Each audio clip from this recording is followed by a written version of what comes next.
কি ব্যাপার জয়ন্ত, তুমি কেসটাতে বিশেষ আগ্রহ দেখালে না? দেখো মানিক, দেশে ফেরার পর এরকম একটা অপ্রীতিকর কেস নিয়ে না আমার মাথা ঘামাতে একদম ভালো লাগছে না। কিন্তু সুন্দরবাবুকে বললে যে? আরে যাবক্ষণ, স্নান টান সেরে বেলার দিকে একবার যাব। বেশ, তাহলে আমিও বরং বাড়ি থেকে ঘুরেই আসি। হ্যাঁ বেশ।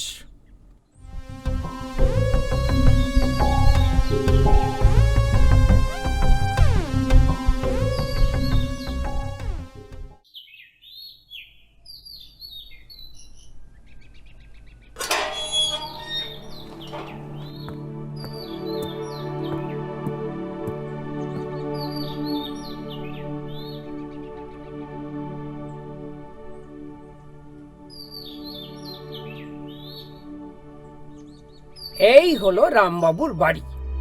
এসো।